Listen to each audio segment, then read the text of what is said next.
how Trump is making money in the White House, and why nobody will stop him. President Donald Trump has been stapled to the news headlines for more than 2 straight years now. While he's had his victories, most of the news and analysis surrounding his candidacy and administration hasn't been positive. However, there's been scandal after scandal, legislative failings, and social media firestorms. Given the man's history with the law and numerous shady business dealings, it shouldn't be much of a surprise to anybody. But as most people have focused on the bigger, sexier scandals surrounding the Trump administration, Russia, mostly, smaller, but equally robust issues plague the president. Specifically, there's a big issue concerning Trump's businesses and his holding power as president. The big issue: Trump is actively profiting from the presidency, which is something that the framers never intended. Though he promised to divest himself from his business interests while in office, Trump hasn't done so. And we still don't have his tax returns to shed light on whether or not his behavior is in some way benefiting his business ledgers. We know, already,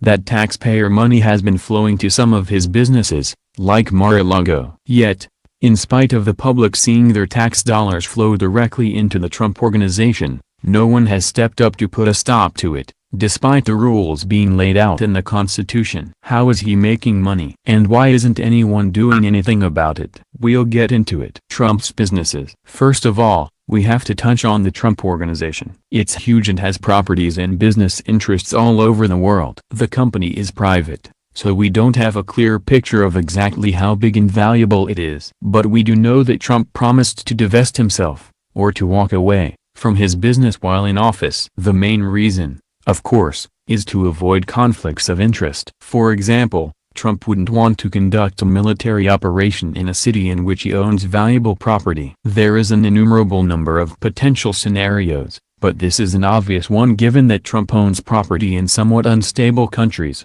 The problem, though, is that he hasn't divested. And he's still making money. Making money in office. Trump is using his position as president to promote his own business interests, which is the key issue here, and the problem that the framers intended to avoid. Examples include his numerous trips to his own resorts and properties, like those in New Jersey and Florida, while charging Secret Service and transportation costs to the taxpayers. He also continues to sell merchandise. Foreign dignitaries are herded to Trump's D.C. hotel, and Trump wine is even being promoted from and by the White House. Even Ivanka Trump's merchandise has been unethically promoted by the administration. The problem. Now, for a quick recap, why is this all a problem? Because it's against the rules. Trump, with his business interests in the back of his mind, or forefront, is making decisions as the leader of the country, under the guise of what's best for the country. But he won't be in office forever, and he may be putting Trump Organization interests before the public interest. This, of course, is something that the courts will need to hash out. Is the public actually being harmed? Is there any proof that Trump is violating the Constitution? A slew of lawsuits seeks to answer those questions. The most maddening part: you, the taxpayer, are paying for Trump's defense. The lawsuits. Don't worry, the apparent emoluments clause violations haven't gone unnoticed. Several lawsuits are working their way through the courts. It appears pretty serious, too, as Trump businesses are being subpoenaed and ordered to preserve documents. There are 3 or 4 suits that have been filed, and the Trump administration has, naturally, asked that they are thrown out. Again, a judge will need to decide if he's actually run afoul of the law. But it seems that there are definitely some conflicts of interest at play. Which brings us to our next question: what is Trump's defense? The defense. As mentioned, you, the American taxpayer, are paying for Trump's defense. You are literally paying for lawyers to argue that Trump has a right to profit from the presidency. While that sinks in, we can get to the other burning question at hand,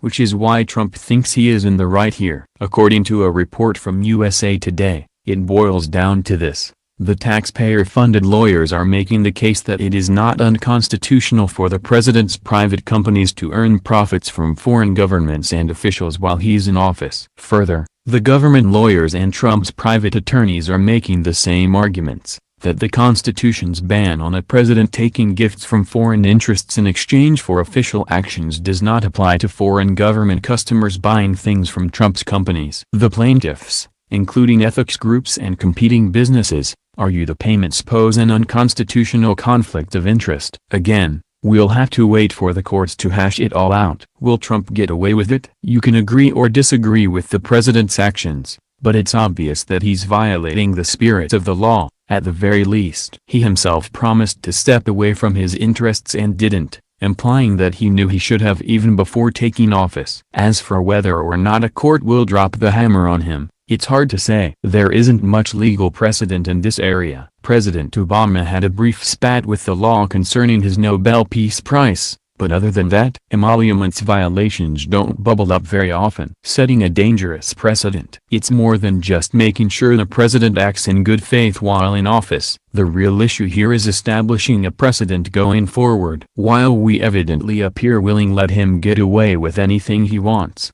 including emoluments violations. What can we expect from future presidents? It's a test for the courts, of course, but also a test for what and how much the public is willing to put up with from our elected officials. If we don't put our foot down now, what happens when another, more competent, president proceeds to go out of bounds?